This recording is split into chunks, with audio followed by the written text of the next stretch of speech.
So today we are going to look at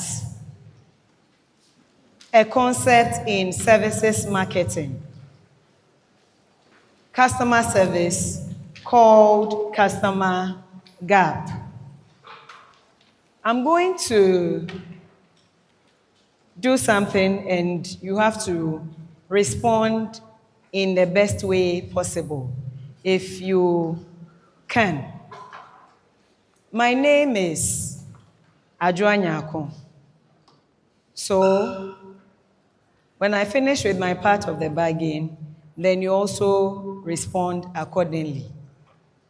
Efre me say Nyarko. Mena meche suya ponfo adie di she nyame ani onyam.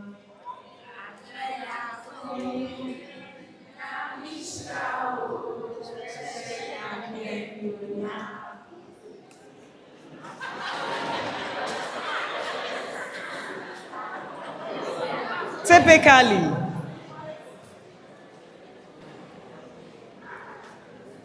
the Dr. Claudia you know, how do you expect that? What are you expecting to see in class? Like I've come to class and I pick the microphone and this is what I say. This is how I begin the lecture. What's your expectation? Do you expect that I will start a class like this? What's the connection? What are your expectations? Typically, I come and I have to start the class and I begin with this music, this song.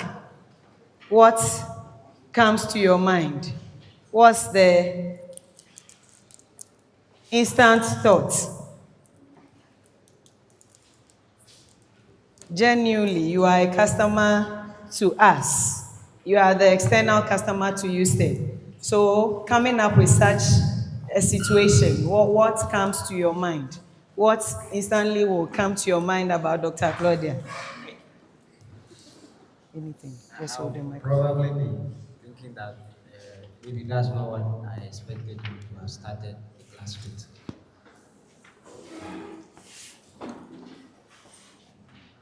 Okay, so I'm saying that judging by what you have been doing, that is your lectures, how you usually start. If I consider that one and that of today, my expectation wouldn't have been met. Your expectation wouldn't have been met. Yes. How did I make it feel? You are here to learn. The typical Dr. Claudia you know. How are you connecting this to what you came here to do today? Thank you for the question. I will be a little surprised. You'll be a little surprised. Why will you be a little surprised? Because Dr. Claudia is not like that. Dr. Claudia is not like that. The expectation is that she will not start a class like that. What's your honest reaction to how Dr. Claudia started the class? Okay. First of all, I normally see seriousness in Dr. Claudia's conversations and submissions to class. So I will normally see such things. Yeah. So you normally see some seriousness and submission in the way she goes about her teaching. But today, kind of. And you still cannot even connect it to what's the business of what she's doing with the class today. Is there something like that we have thought of? Is there something like that we have thought of? Why did she start the class this way? Usually, kind of go straight to the point. Start the class. So if suddenly she enters the class and she begins like that. Have I been able to meet your expectation? No. Why? Because that's not the usual behavior of Dr. Claudia. So that links to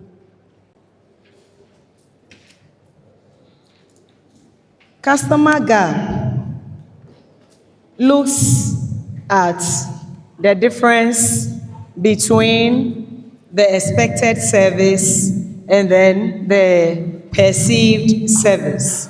What customers actually expect that they are going to get, and then the perception of what they really receive.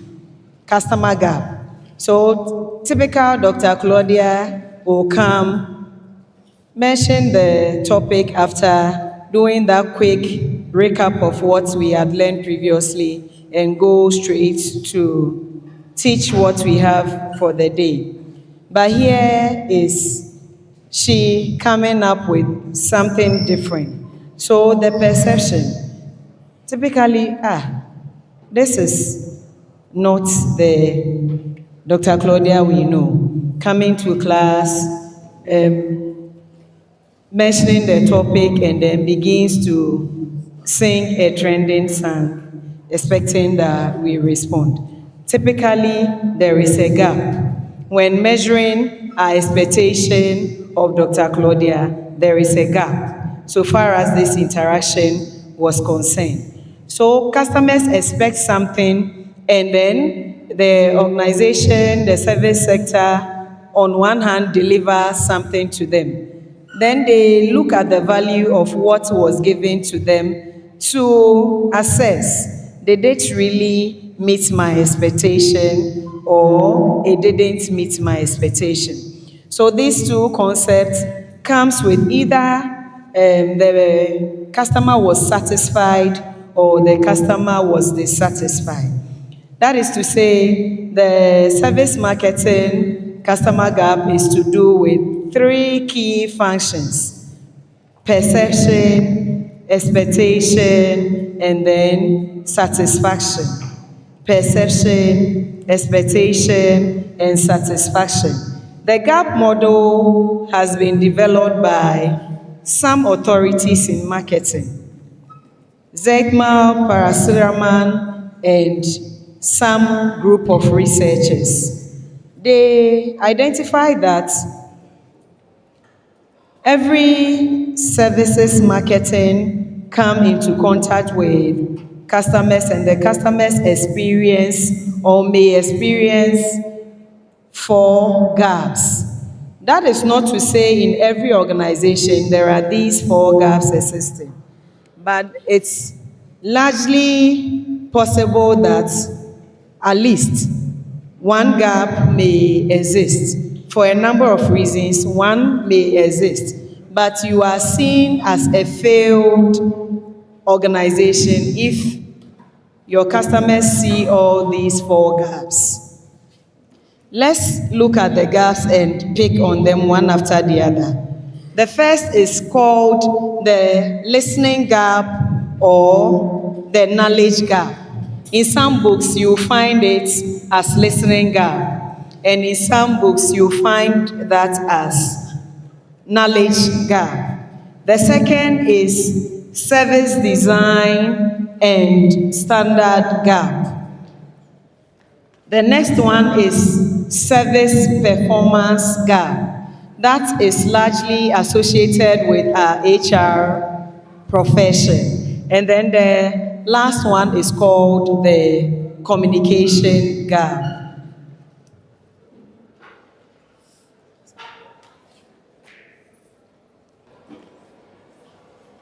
Is the first we would want to look at.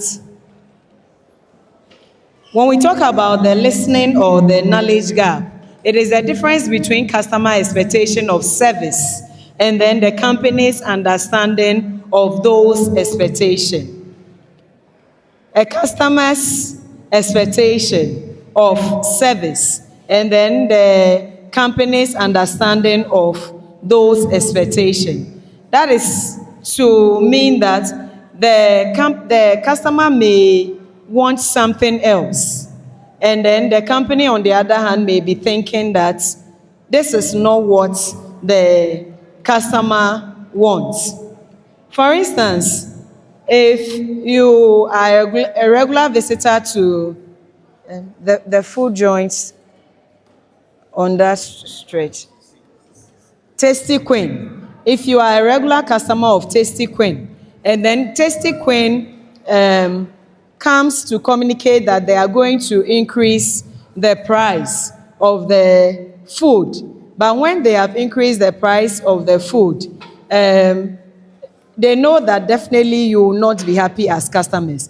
So let's say the first week when you come, they would give you, let's say, a glass of fresh juice, orange juice, pineapple juice, as a way to compensate you for the price increase. Maybe the price of food was 15 cedis and they were going to increase it to 25 cedis per pack. Definitely, as a customer, you will not feel happy about it. But when you go there, I am sure that your expectation will be like, especially the meal, because you are able to eat quite a lot. So at the back of somebody's mind, the person will be saying that, why not use the money for the juice to add at least a scoop of the rice to the food? Is that not the natural tendency? You will give me a glass of juice. Why not rather save that money and at least give me one ladle of rice to replace the juice you are giving me, so that I know that maybe I'm getting more quantity for the new price you are charging me. So at the back of the mind of the person going to buy the food at Tasty Queen, the expectation is that if you have increased the price, I think that you should rather add extra scoop of the rice and not concentrate on juice. So on the part of the Tasty Queen manager, she or he is trying to provide you some kind of added value to compensate you. But you, as a customer, you also think that it should be extra rice and not that kind of added value. So their understanding of what you are expecting on one hand, and you also expecting something different from what they understand. So they have no knowledge of what you want, and if even they have knowledge of what you want, they may not be willing to do what you want, because maybe orange is in season, pineapple is in season, mangoes, the large ones are in season. So it costs them less to juice and give you something for free, either than going to buy expensive tomatoes among other ingredients to add a scoop of rice to you. So you become kind of dissatisfied. There is a gap because per your expectation, more scoop of rice and not a glass of extra juice. So it brings a gap.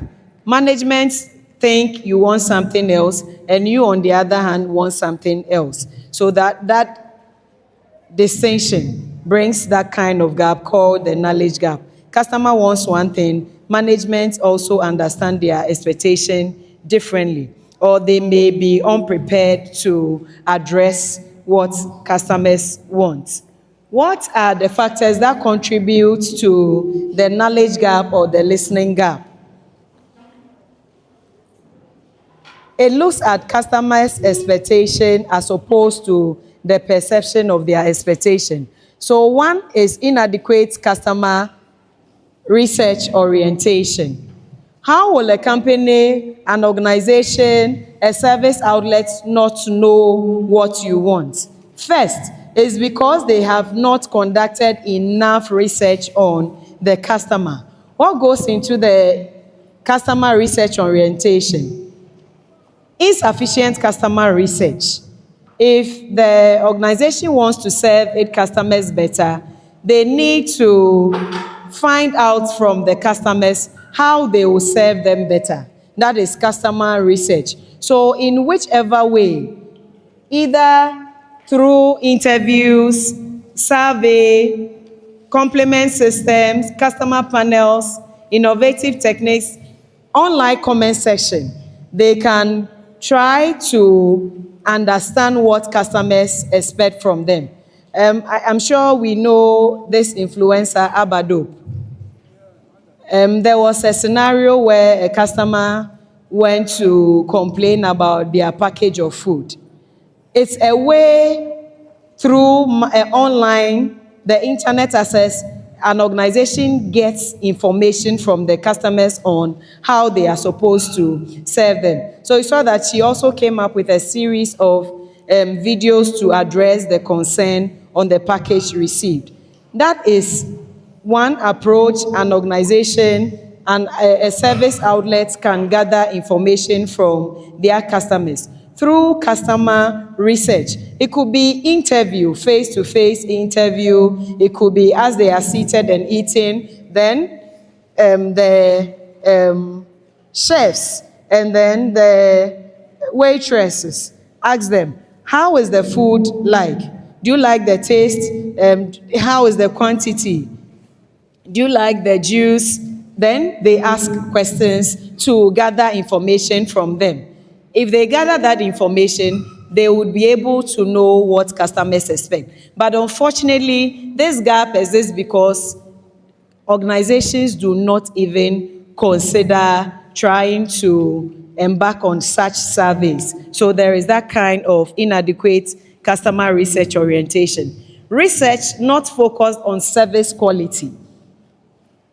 So they could even conduct the research, but at the end of the day, the research, the questions they ask in their survey is completely off what customers are really expecting.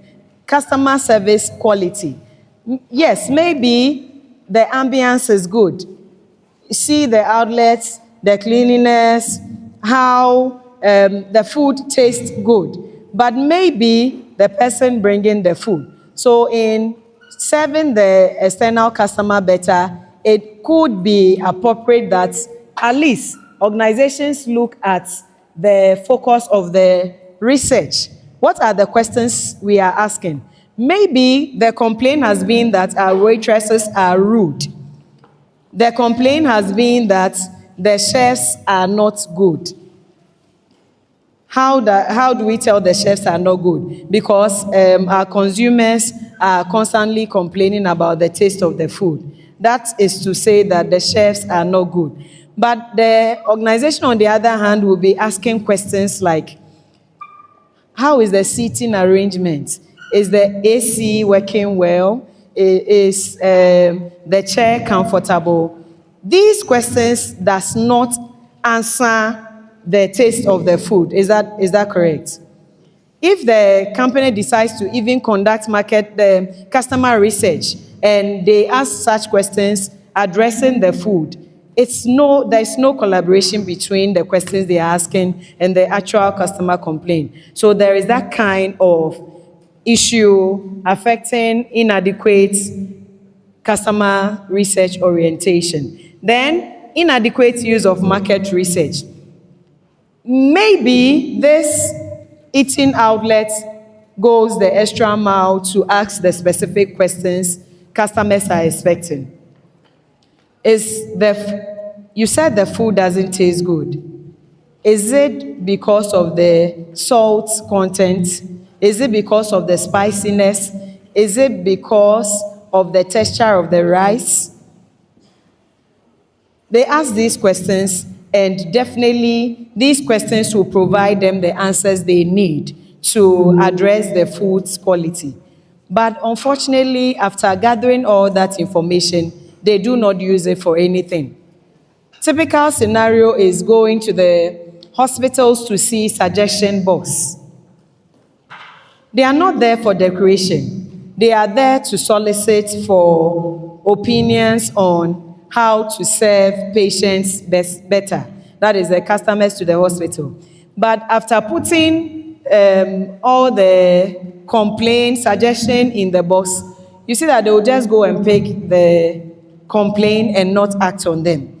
So one, there could be an issue of they not conducting the research at all, or they could conduct but in insufficient quantity. So for instance, if USTED decided that they want to appraise us as lecturers, and they come to the class and then choose 10 out of these hundreds of students here, will their view be enough to conclude on what the lecturers are doing? So it will be insufficient. They will not get adequate response. So it could be insufficient customer research, or even if they are conducting the research, the questions they are supposed to be asking to address the customer complaint are completely off. And in the situation whereby they are even collecting the actual accurate data on customer complaints, they end up not using the data for anything. So the first is inadequate customer research orientation, leading to the knowledge gap or the listening gap. Then, lack of upward communication. In every organization, we know the channels of communication flowing from the bottom to the top or from the top to the bottom. People do not get up and go to the heads of units to complain, to talk to them about anything. And even in the instance where people know who to talk to, they may not, the right authority to talk to, they may not be in the position to speak to them directly because of these channels of communication in an organization. What goes into the lack of upward communication coming as knowledge gap or listening gap? Lack of interaction between management and customers. How many of us know the CEO of, let's just say, Veronique Heights? How many of us know her personally? The CEO of Veronique Heights. We don't know her. How many of us know the owner of the girls' station just across the street? Nobody knows them. Okay. This place, this school. Okay, take the full joint, that is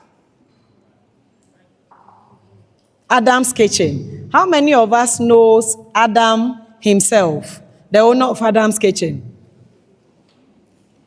Okay. So if this very minute you went to Adam's Kitchen at the food court to buy food and Adams was standing there, there's no way you can tell he's the one. So if the customer did something to you and you were looking for Adam so bad to report to Adam, you don't even know that Adam is standing next to you. So you cannot tell that he's the one I want to talk to about what happened between me and the person serving me the food. So there's that kind of lack of interaction between management and customers, largely because customers may not be allowed to meet management, or even if management is standing next to them, management may, the customer will not even know that this is Adam and I need to talk to them. So because of that, there is that kind of knowledge gap or the listening gap.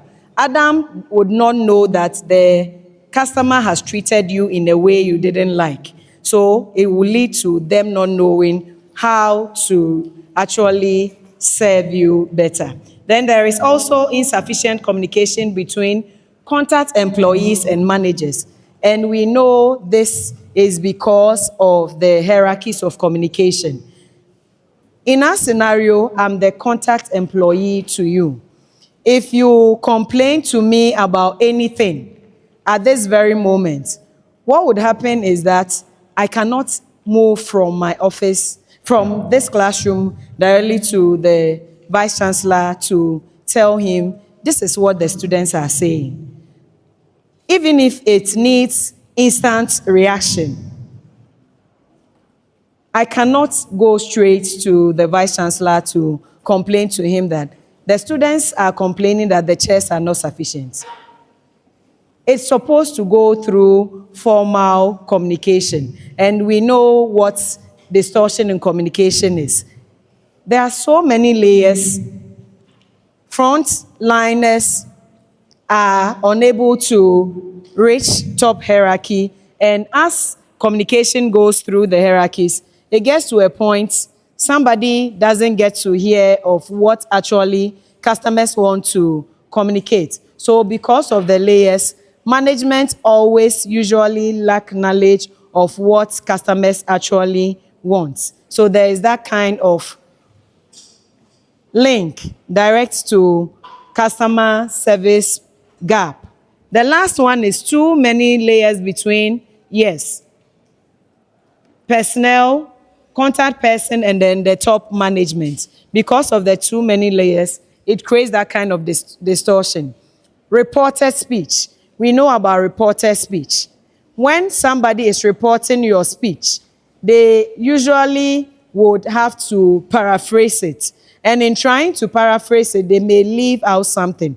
So because of that layers, at the end of the day, you see that what actually is expected to be conveyed is not what gets conveyed. So that leads to the knowledge gap or the listening gap. Another is insufficient relationship focus, typically referred to as relationship marketing. Some organizations focus on transaction.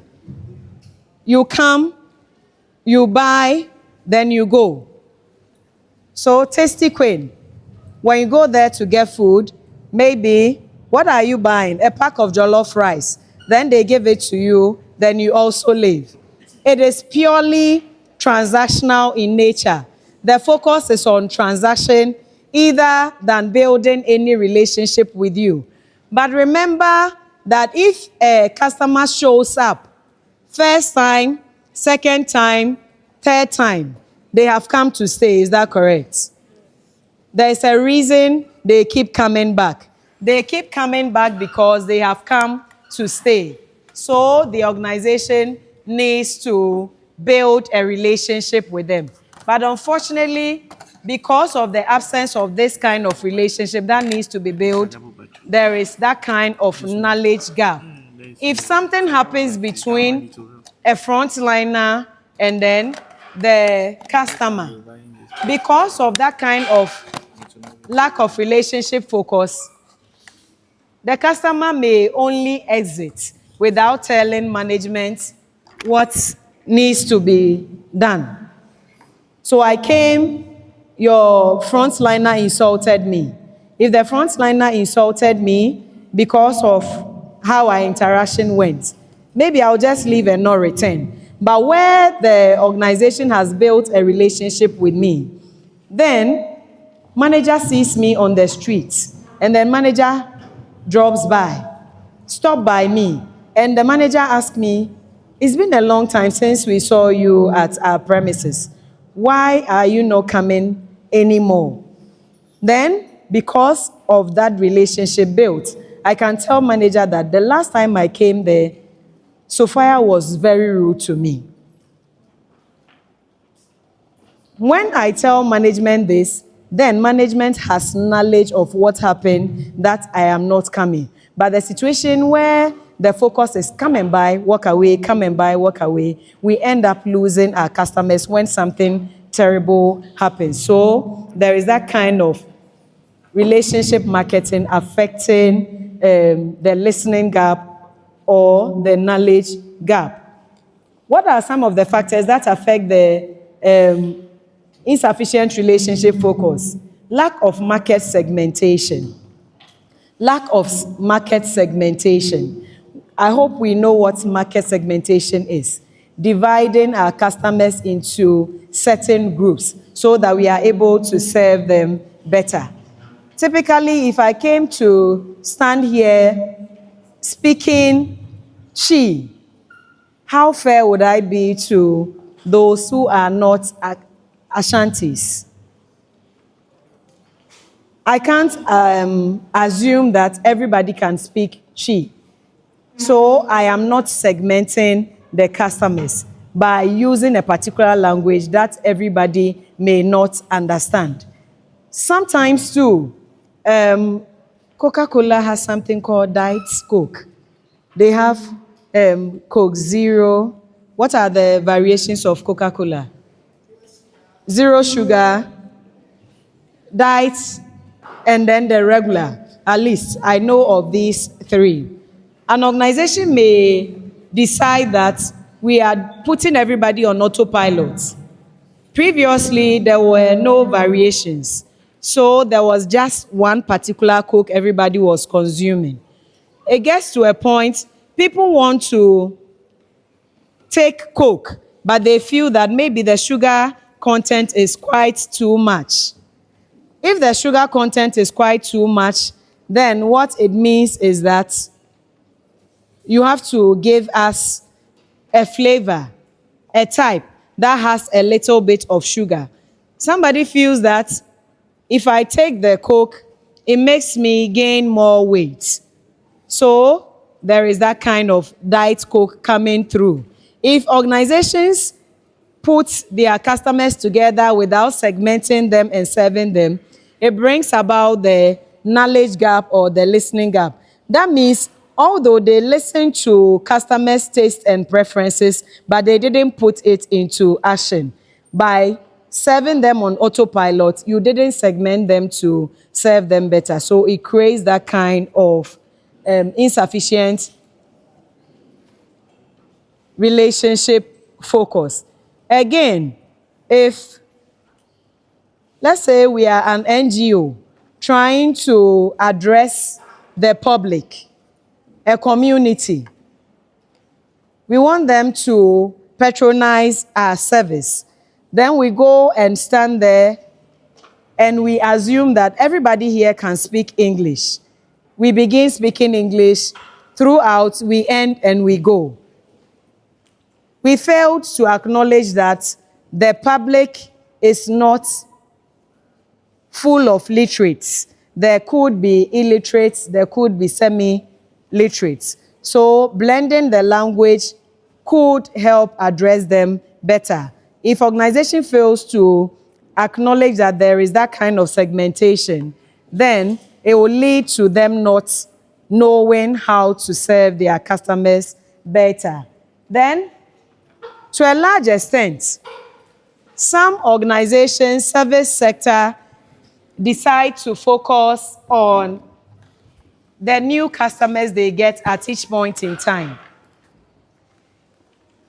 How do we tell they are focusing on the customers they get at each point in time?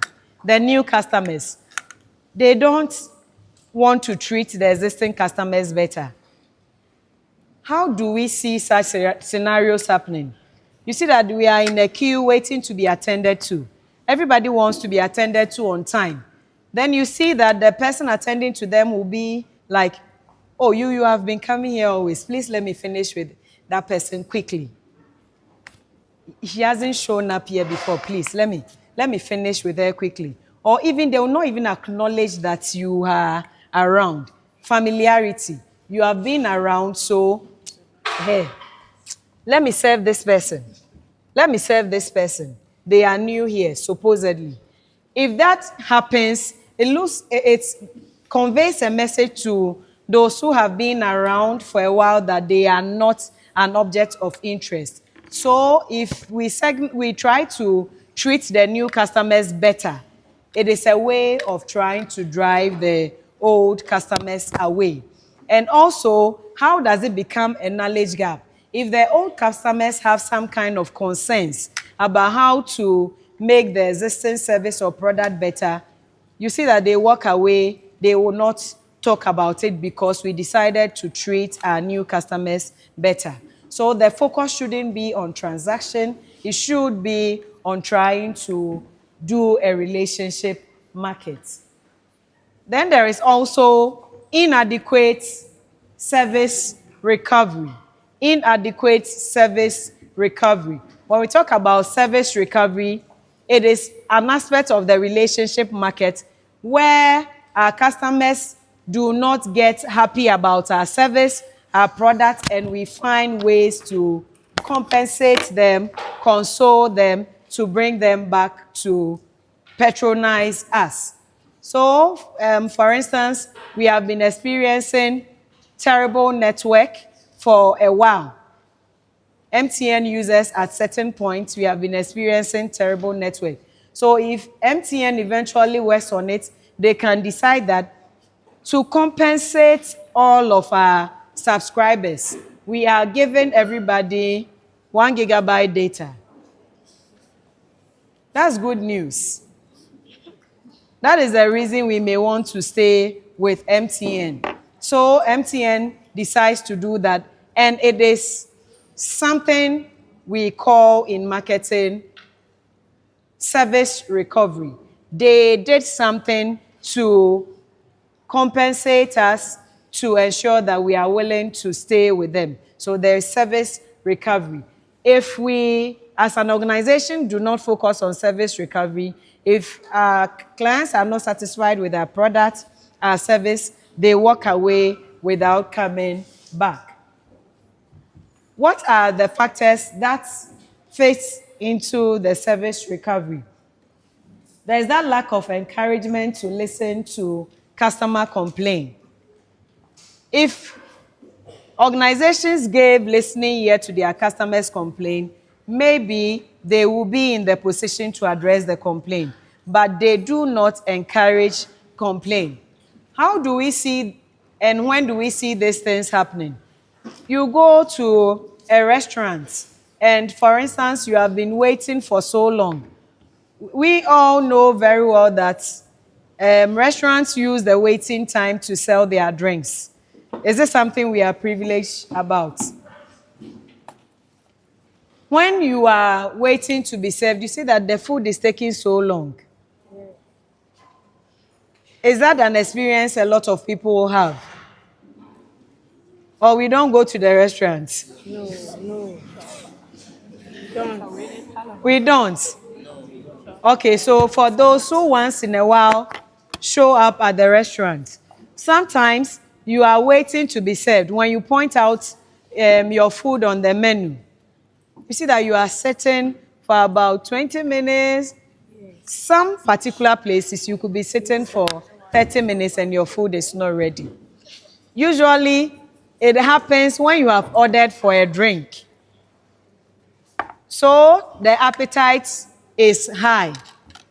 When you finish taking your drink and the food is not ready, you will still order for more drinks. That is if your purchasing power is high. So they use that to sell their drinks. Maybe after the customer finishes taking their food, they want to complain about the waiting time.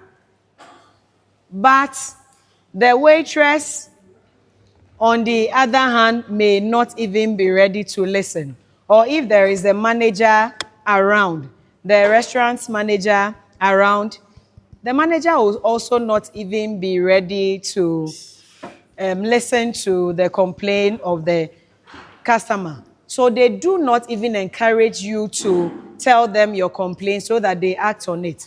That leads to insufficient relationship focus. You will not listen to act on it. So maybe the customer decides that because of the waiting time, I am not coming here again because they are not even waiting to hear what our complaints are. Then failure to make amends when things go wrong.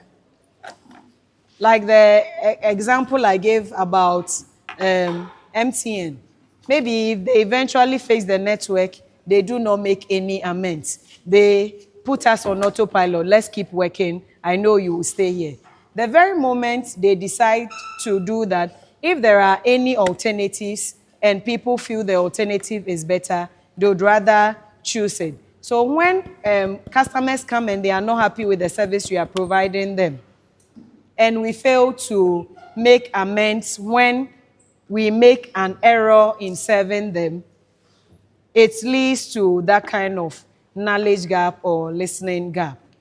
Then there is inappropriate recovery mechanisms, inappropriate recovery mechanisms. Somebody buys a product or patronizes service and they have overpaid, like booking for flight tickets. Then the person has overpaid. Or the person went to make a reservation of a room in a hotel's website, and the person has overpaid. The response to such issue is that the person receives a refund on the extra monies paid. Is that correct? If the hotel doesn't, or the airline doesn't have measures in place for the person to retrieve the extra money they paid, it leads to that kind of gap. Lack of service recovery. It leads to that kind of gap. The person may be okay with losing the money, but the person may decide not to work with or patronize the organization again. So that kind of lack of mechanisms in place to recover people's monies, amongst others, become an issue that customers can decide on not to patronize an organization's product or service. So insufficient or inadequate service recovery becomes one of the reasons an organization, a customer, external customer, decides not to patronize an organization's product or service. Then the second gap, service design and standard gaps. Service design and standard gaps. It is concerned with translating customers' expectation into actual service design. What are customers' expectations of how the service design should look like, and how is it actually like? That matches that leads to the service design and standard gaps. That means if every customer comes into the interaction scenario, comes to patronize an organization, they expect to see something to conclude that, yes, this service or this offering is on point. Let's take a quick look at this.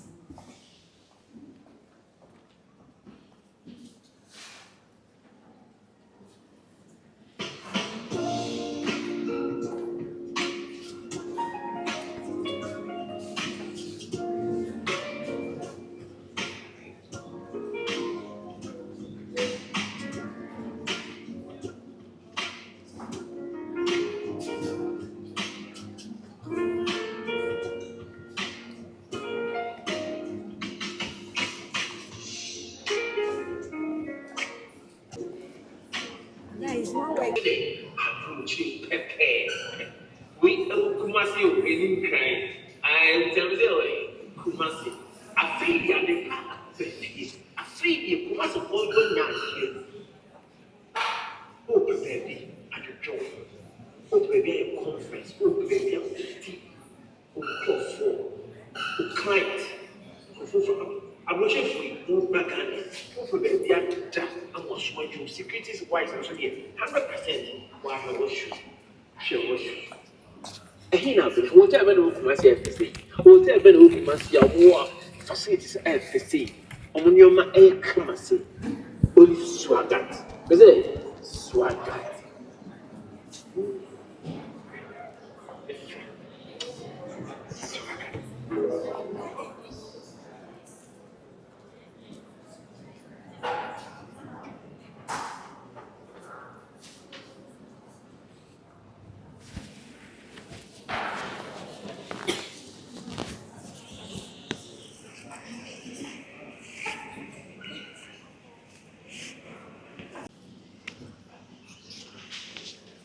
Okay, so Let's take our minds back to the videos we have just watched. The first restaurant highlights. When you get to a restaurant and you see such ambience, what comes to your mind? The Place will be very expensive. the place will be very expensive. Will the thought of it being expensive be equivalent to your value for money? Will you conclude that I have come for whatever I am paying for what I receive here is worth it? So you get to such environment and let's say a plate of rice costs say 150 cedis. Do you think it is in order? Looking at the ambience, looking at the environment, do you think that if you are paying at least 150 cedis for a plate of rice, it makes sense? And I think that we saw potato chips served on the table. So you have this ambience, and let's say that bowl of potato chips come to your table. What in first, even before you taste, what are some of the thoughts that will keep flipping in your mind? The food will be delicious. The food will be The delicious. food will be delicious. Even appearing in such environment, what would be your thoughts on their food so far as the taste is concerned? So I'll be thinking that the food should taste the best. Because of the ambience, you are thinking that the food should taste the best.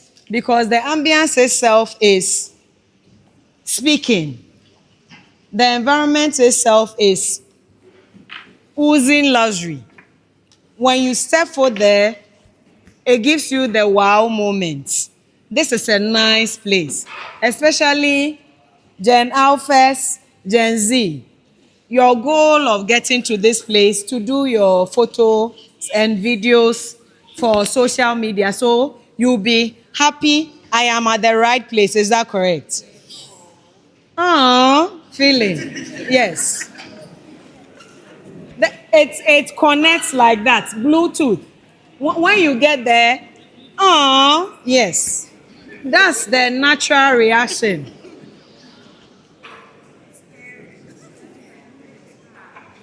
So typically, this is the place I've been looking for all my life. It is good that I put on my best dress for this location.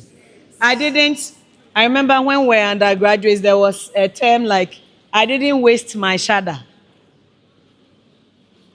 I, I didn't waste my shada. I didn't waste my shada means at least where you went to, you didn't waste your outfit.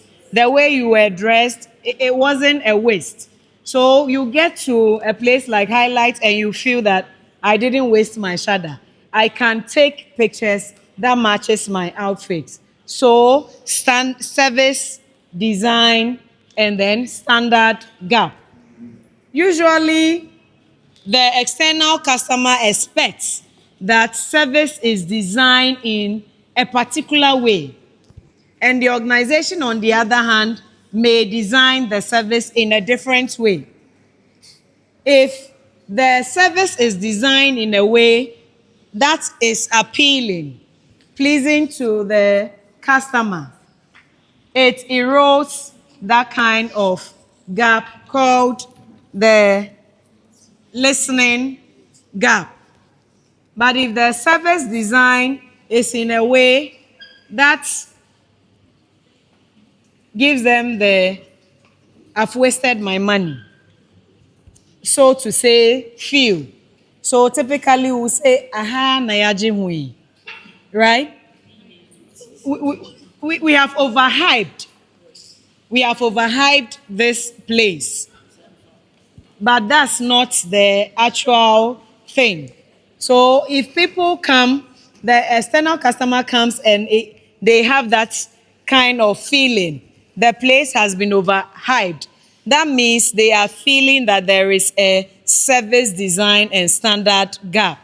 Their expectation has not really been met. Let's look at what goes into this. Poor service design. Poor service design gives them that kind of I've wasted my time and money feeling when they get to the premises, because the facility, the ambience is poorly designed. It's not appealing. So it feels that they are experiencing that kind of gap. I am disappointed feel. So there is that kind of poor design, poor service design coming in to affect service delivered. What goes into the poor service design?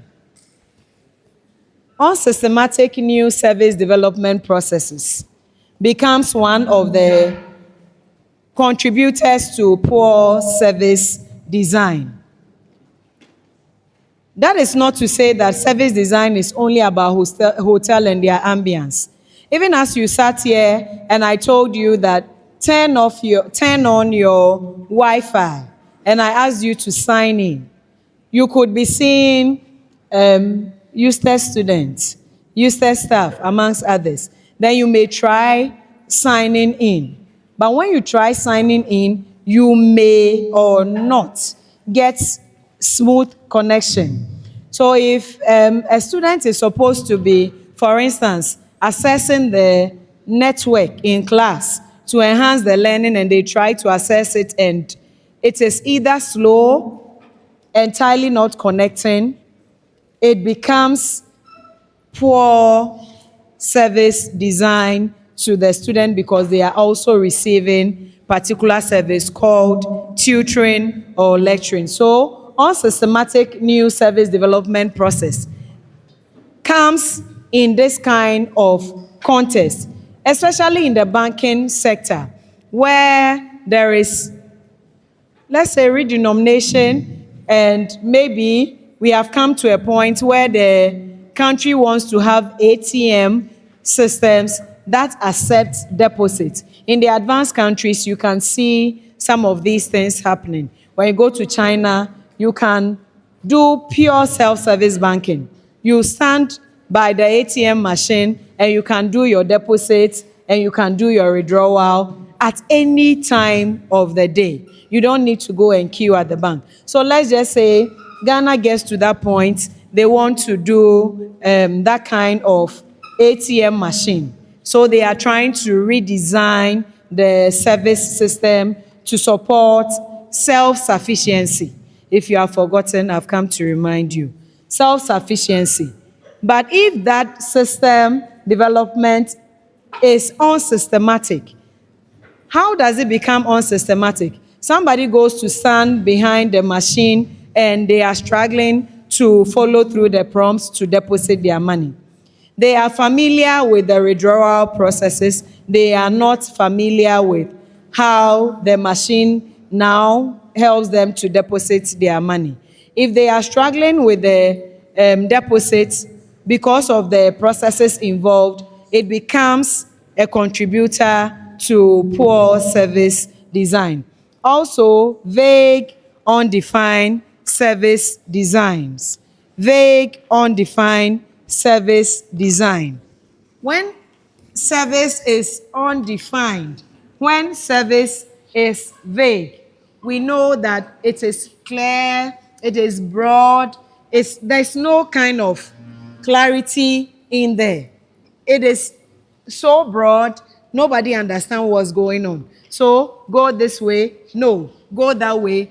Typically, when people are applying for the security services, when they get to maybe the stadium, Baba Yara, if Baba Yara is where they are going to submit their documents and go through the necessary processes, they get there and they are not clearly told, you are supposed to go here, you are supposed to go here, this person is supposed to attend to you.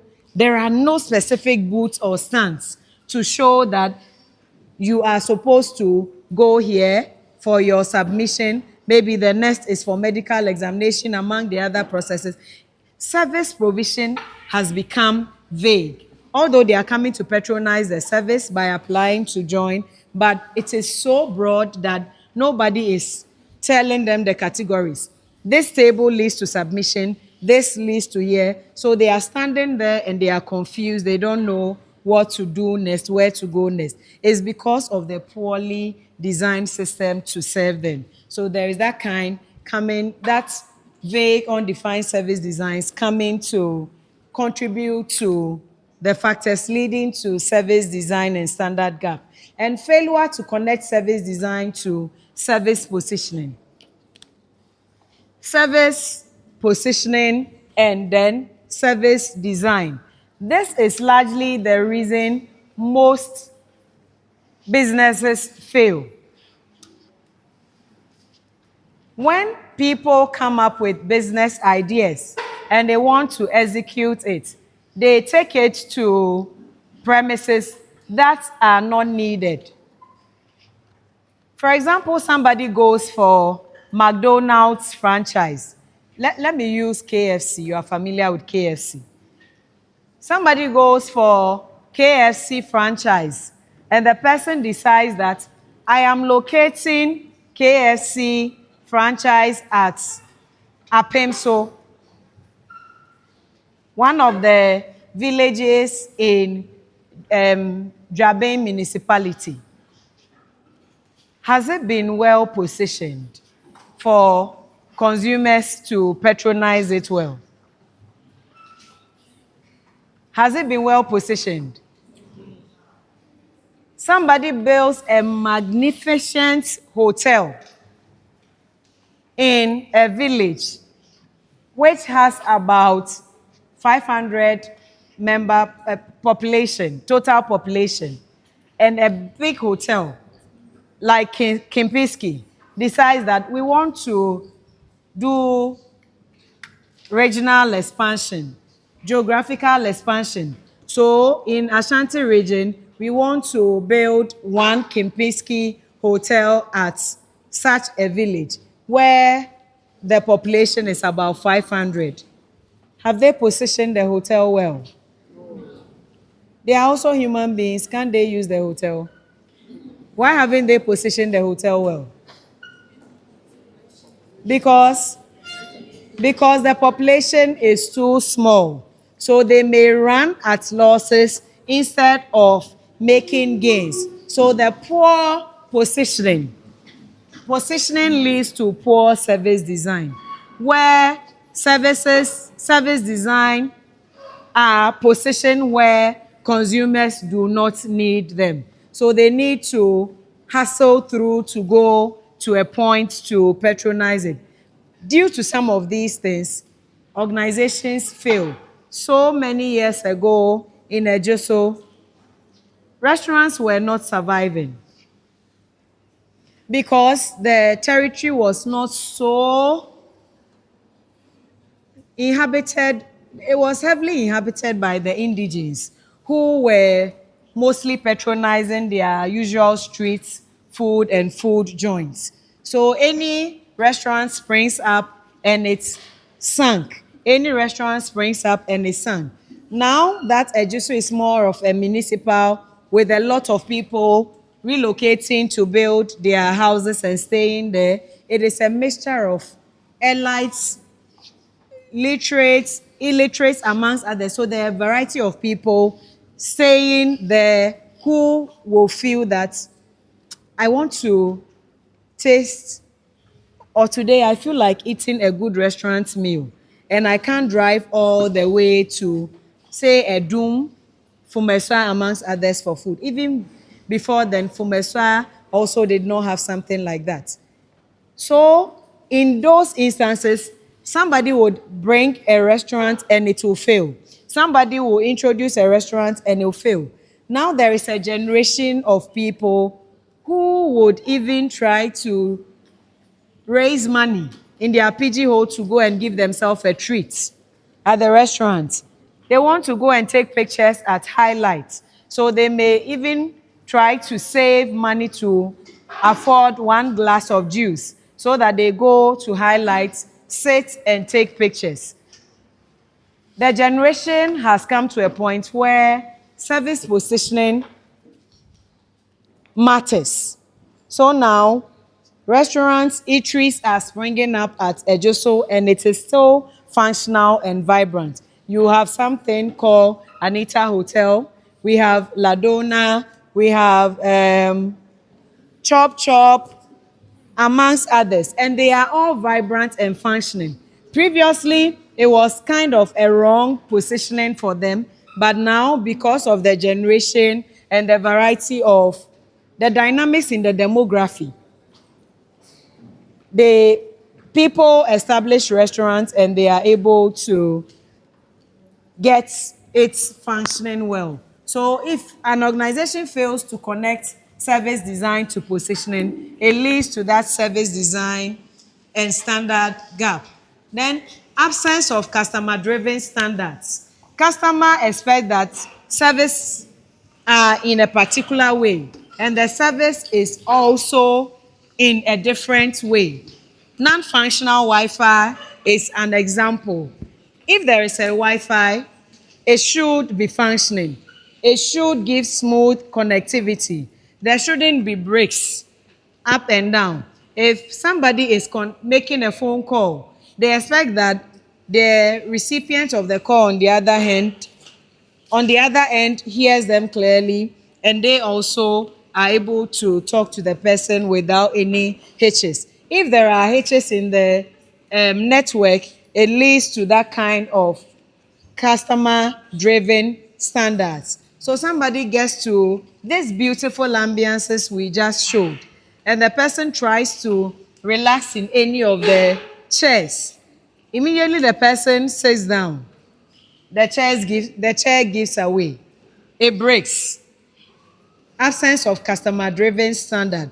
The person is going to sit comfortably because they expect that if there is a chair here, the chair is in good shape. So customer expects service and offerings to be in a particular way.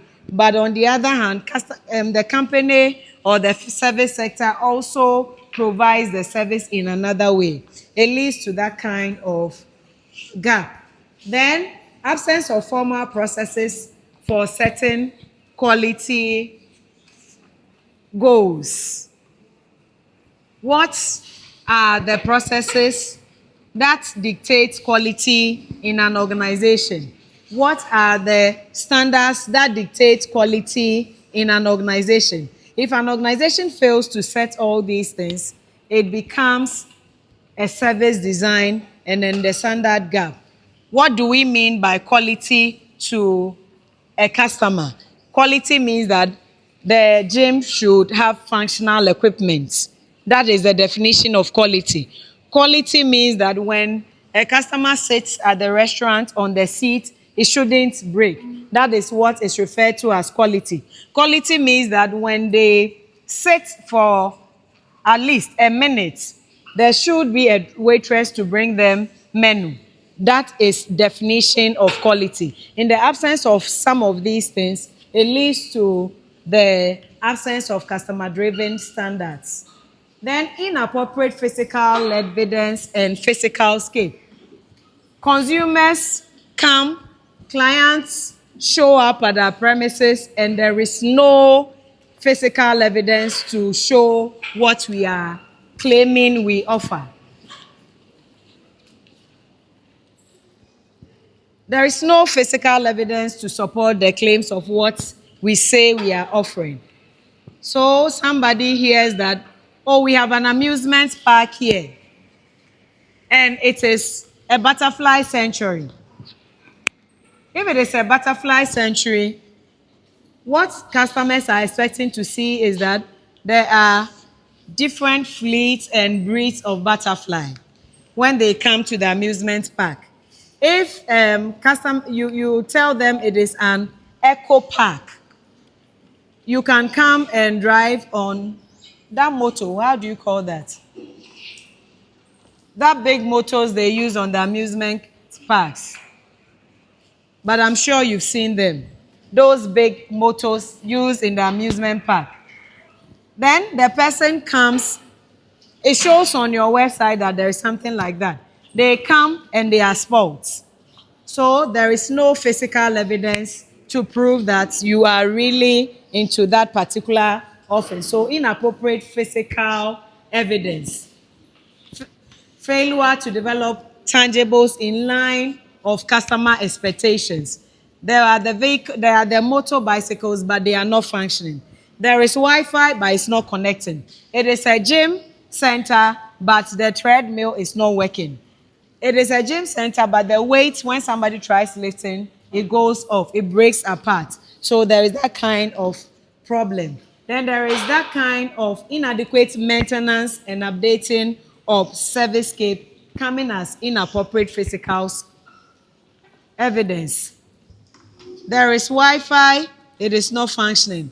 There is websites, or let's say apps to assist us to serve ourselves, self-sufficiency, but the apps are not working. Mobile apps, mobile banking apps, you try logging in, it's not working. It shows that there is that kind of absence of physical evidence. The provider gap 3. Service performance gap. Service performance gap. This usually aligns with the human resource, the human being delivering the service. The human being delivering the service may not be in the position to deliver it well. So it leads to that kind of service performance gap. So that is the discrepancy between development of customer-driven service standard and then the actual performance by the company employee. What standards leads to this? The people, the systems, and then the technology. I'm sure we remember the video on the coffee shop. We wrote a quiz on that. That video on the coffee shop. We are bringing that back to our service provider gap. From the first cafe shop, we saw that the gentleman, the internal customer, stood unconcerned. So the external customer left. Her dissatisfaction was because of how she was received. I believe we agree with that. It's not because of anything, because when she got to the entrance, we saw that she saw the nature of the sandwiches, the price, amongst others. But when she entered the premises, how she was received was the reason she left the place. And we saw how she was received. So the people, the right people with the right skill, the right attitude and commitment to deliver the service can either lead to the service performance gap or close the service performance gap. Well-designed processes to support the people's attitude can also lead to the service performance gap, and then technologies in place to enhance performance. 1, deficiencies in human resource policy become one of the factors affecting service performance gap.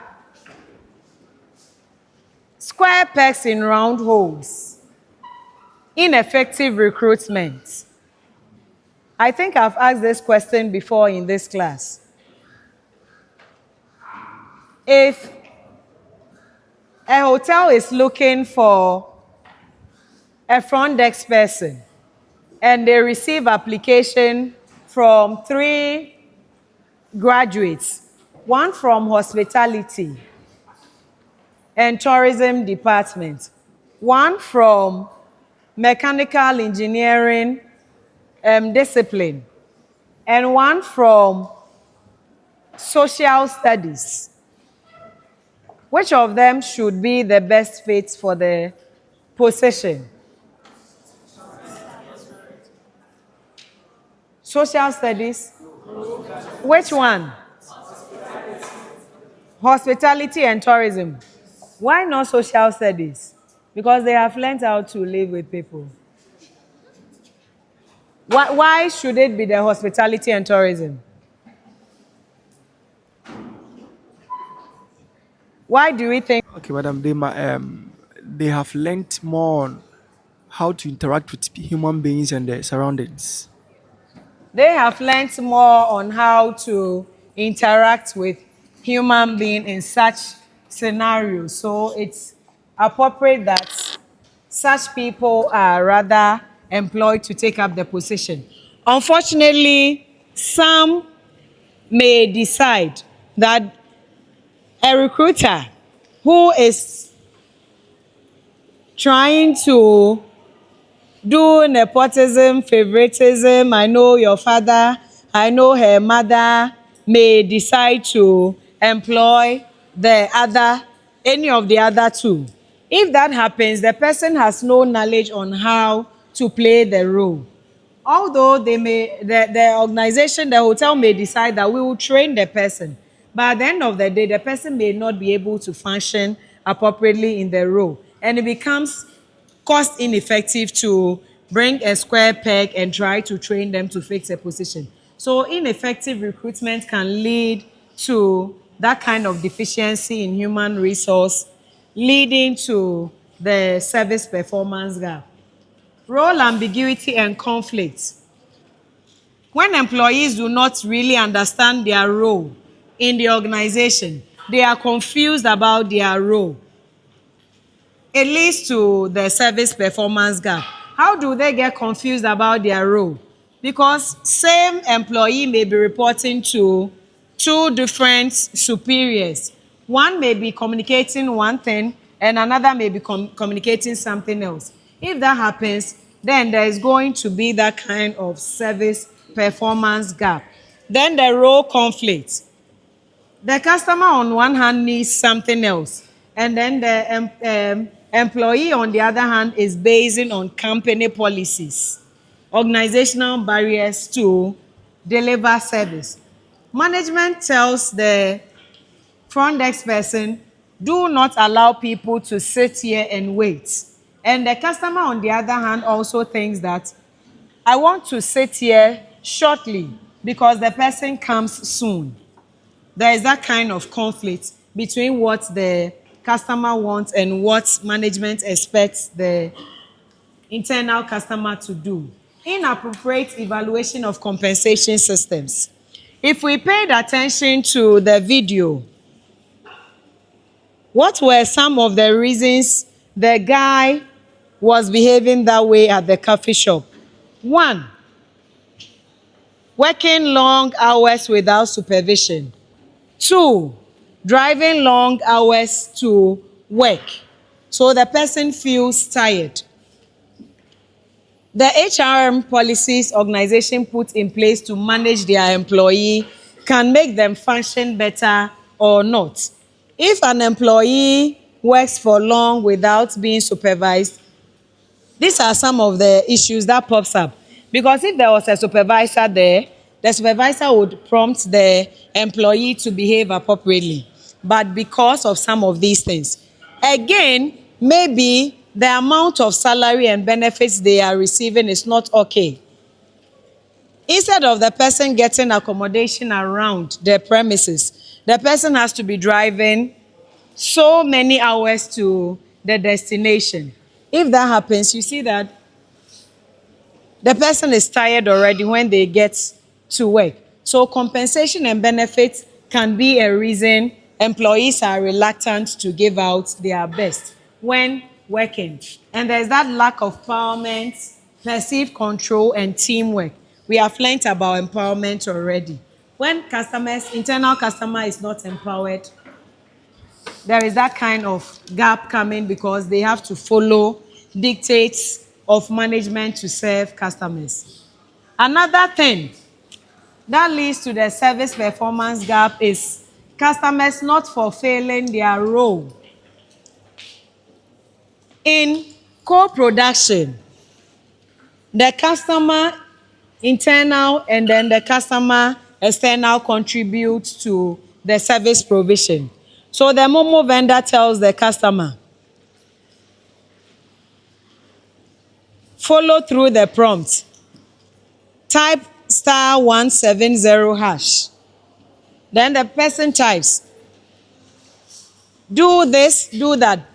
If the customer is reluctant to follow through the prompts, there's no way the service provision is going to be successful. So type your PIN and the customer is standing still. Then the brief messages flips up. Okay, go back to my approvals. Then the customer is standing still. There's no way they are going to be able to fulfill the service. So if the customer fails to play their role in the service interaction, there's going to be that kind of service performance gap. Then customers negatively impacting on each other. Let's just say all of you have come to be attended to by me. Then I share forms to you. Fill the forms and I tell you the specific things to write at certain places. Then somebody did not hear what I said.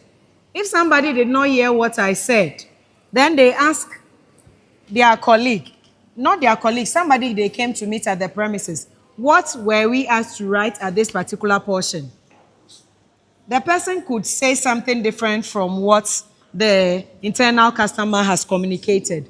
If the person says something different, it affects the service the other person receives. So Ajua says, write your father's name instead of your mother's name at this particular position.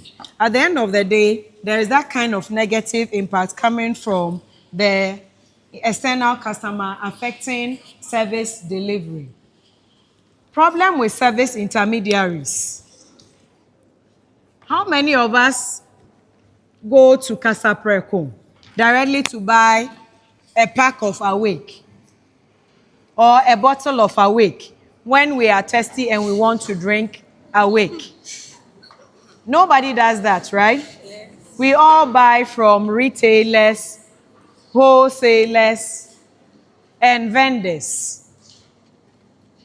Casa Preco has no control over how the vendors, retailers, and wholesalers treat you. And their activity may impact on how you receive the service. If the vendors treat you poorly, it leads to service performance gap. But because they are intermediaries, Casa Preco has no knowledge what is happening between the two of you so that they would come to address. So if there is somebody between the company and the recipient of the service, there is a service intermediary and their activity can go a long way to impact on the service received. So channel conflicts over objectives and performance. What are the objectives of the company? To serve their customers better, to give them value for money. But the intermediary, on the other hand, decides to treat the customer differently. It leads to service performance gap. Then conflict over cost and rewards. When an intermediary feels that they are not receiving the appropriate reward for the service they are offering, it leads to service performance gap. Maybe there was an agreed on percentage. If you are able to serve 100 of our customers, register 100 of them, you are going to receive a particular sum of money, maybe 100,000 Ghana cedis. But when the time is due for them to receive that reward, company, on the other hand, is reluctant to give them that kind of reward.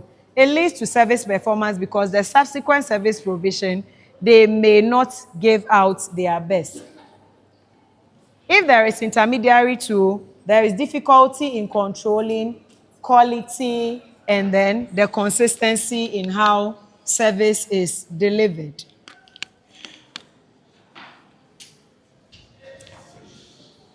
Failure to match supply with demand.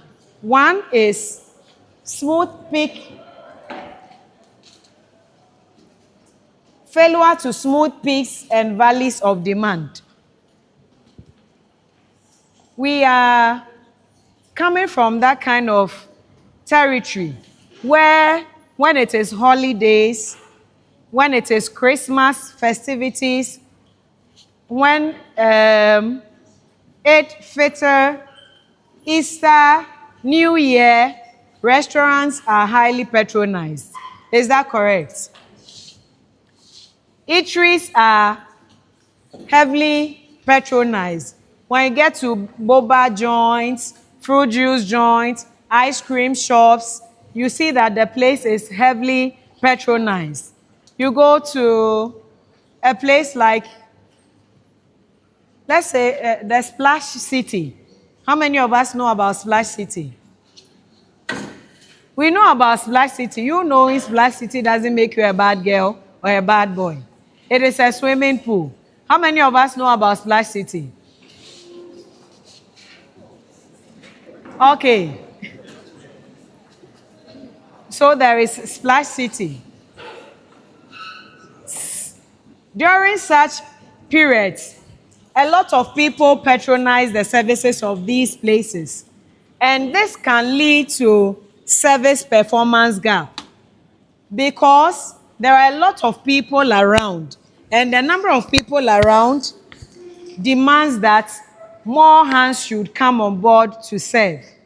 If there are few hands on board to serve the large people around, some people may leave dissatisfied.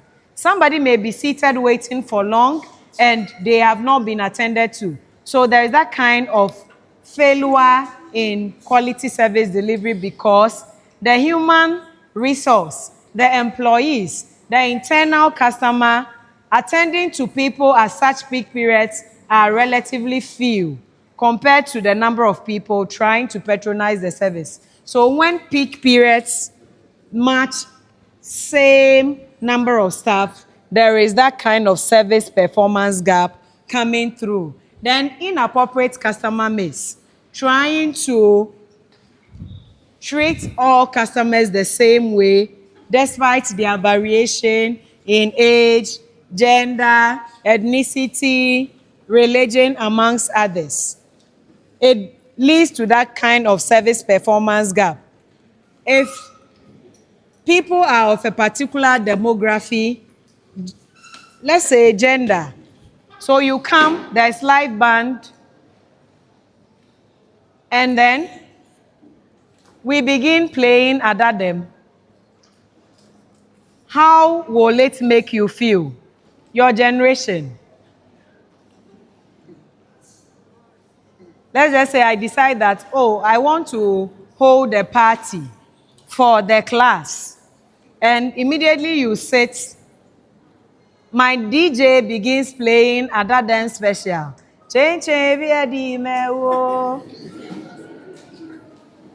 How does it make you feel? Because I feel that there are some lecturers around who are quite older. So I have to play music that suits them better. Sometimes organizations try to treat customers this way. If we do not regard the segments we have and we decide to put them on autopilot, it leads to this kind of service performance gap. And then over-reliance on price to smooth demand. We agree that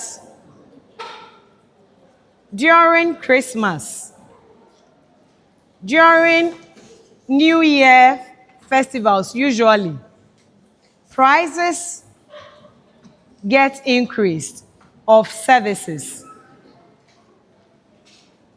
Have we noticed that? When you get to restaurants, food is expensive. When you get to um, the regular musicians even will want to host their event during Christmas.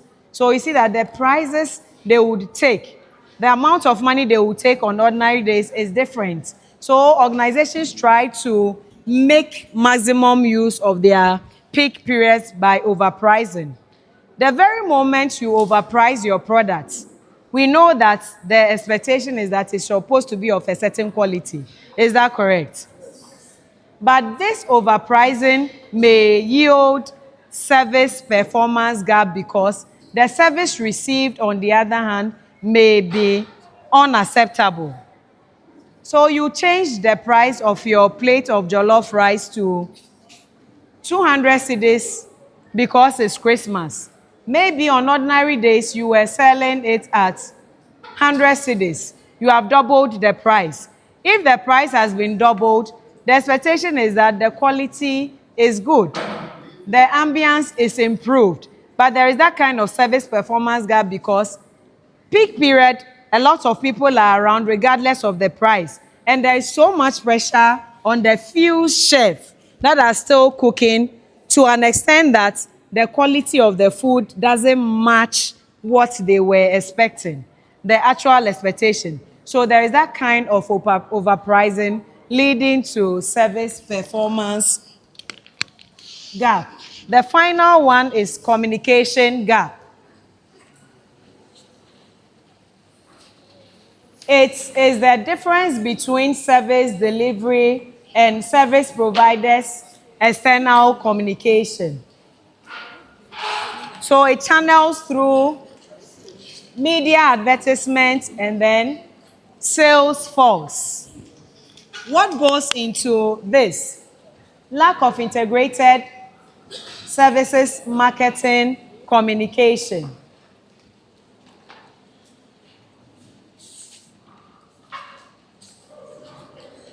An organization has external communication through media. They try to advertise through media. The media may say something different from what the actual intended communication is. And also, the customer, the external customer may also misinterpret what they heard from the media. And this will lead to the communication gap. So the tendency to view each external communication as independent may lead to communication gap. If people are going to communicate about the organization, about the product and then the services to the external environment, there is supposed to be some kind of coordination internally on what is supposed to be said about the product expectation, about the quality expectation. So we take our truck all the way to KJTR Dubai and we are selling, let's just say, these flags. The flags is able to keep the food warm for only 3 hours. Then those who go out to sell, the marketing and then the sales force, comes to the market to tell them that this flask, when you put your food or water, beverage in, it never cools down. 2, communication. Communicating a certain quality, trying to put an impression of, let's say, a different impression to push customers to buy. There is that kind of gap coming across. Somebody will buy based on what they heard. And then, at the end of the day, they put their food in the flask, their water in the flask. After 3 hours, it's cooled down. So there has been communication gap because somebody communicated something different from how the actual service is. Somebody wants to, let's just say, our new executives decide that they are taking us to Bridgeview, Akosombo, and its surroundings. And they decide that we are going to relax at Bridgeview Hotel. So they go online to check the room capacity and then the prices. And they see something called double bed. And they seem to interpret it as that there are two beds in the room. Or they seem to interpret it as a big bed. If they base on that to make the reservation for Bridgeview Hotel rooms, it may lead to disappointment because what the hotel may be intending to communicate to the customer is that the double bed means that there are two beds in one room. One bed here, another bed here. They are not really communicating that the room has one big bed. It leads to that communication gap. So the customer shows up at the premises and they are disappointed. There is that kind of conflict because they feel that what you were communicating is not what I have come to see. So there is communication gap coming in. That means that if organization wants to do away with the communication gap, they need to make sure that there is communication between internal departments. Who produced the flax? What is its duration, its capacity to keep the water long or the food long heated? They need to get that accurate information before they are able to go and communicate the right information so that this gap doesn't exist. If they miscommunicated, they have done something called overpromising. They have overpromised their customers. How do they overpromise? It could be through pricing, inappropriate pricing. We agree again. Price means quality. If the price is high, it means the quality is top notch. So you mention the price of the product and somebody expects that the quality is good. But sometimes the price is high, the quality may not be good. It comes as a communication gap.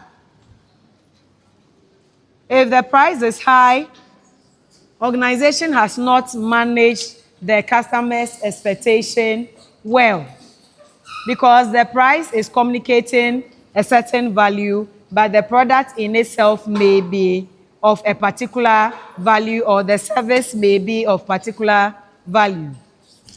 May the legend so rest in peace. Somewhere 2009, thereabouts, or I think later, Daddy Lumba was supposed to hold a concert at, there was supposed to be a concert around, is it that Daban stretch?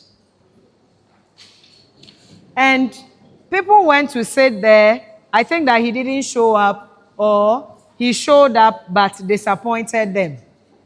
When the event planners were communicating, Lumba is on the bill, Lumba is coming.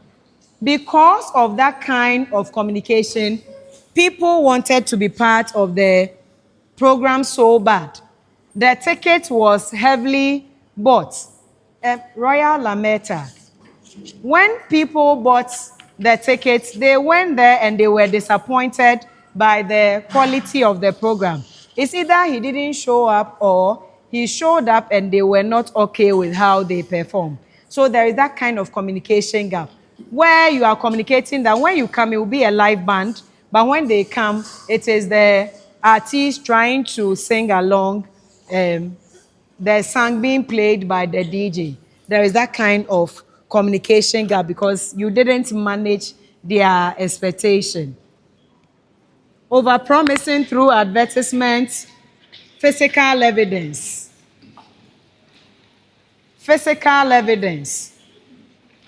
when you saw the facility, you felt that something nice is happening over there through the way websites are designed.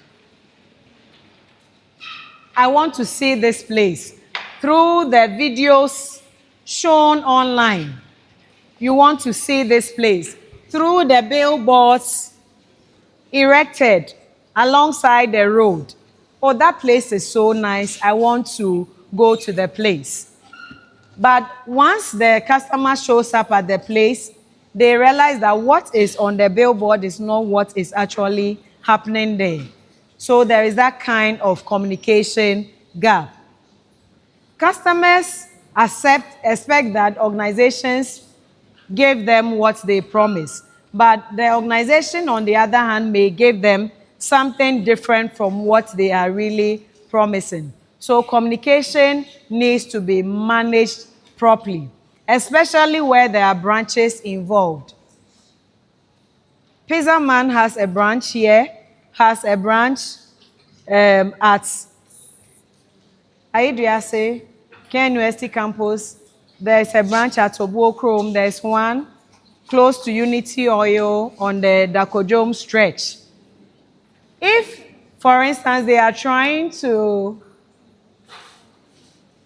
have a promotion at Tanoso branch, and they go on radio and be like, Pizza Man is having a promotion on a family size pizza. Buy one, get one free. They didn't come clear on which branch is undertaking the promotion. So you see that customers may flood all the premises wanting to enjoy whatever communication they had from the promotion.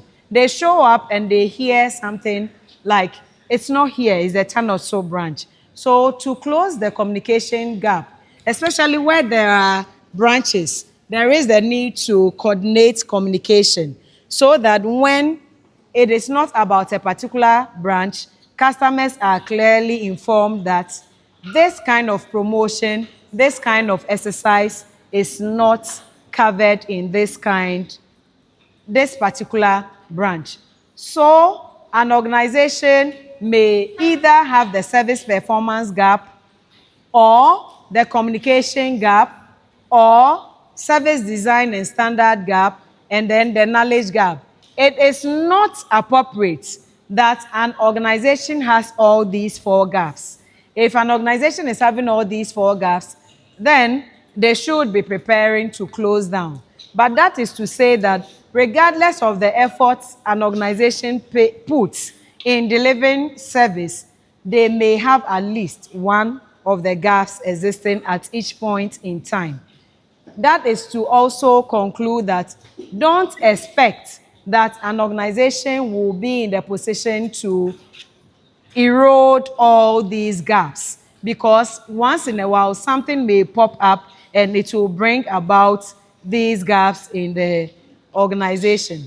But as much as possible, if the expectation and what is received is seen as accurate, is seen as good, if it gives customers satisfaction, then the gap is closed. But where the customer is consistently dissatisfied based on what they received, the gaps becomes wider. That means organizations have a major role to play in trying to ensure that customers do not experience any gap in their delivering service to them. So that is about customer provider gap.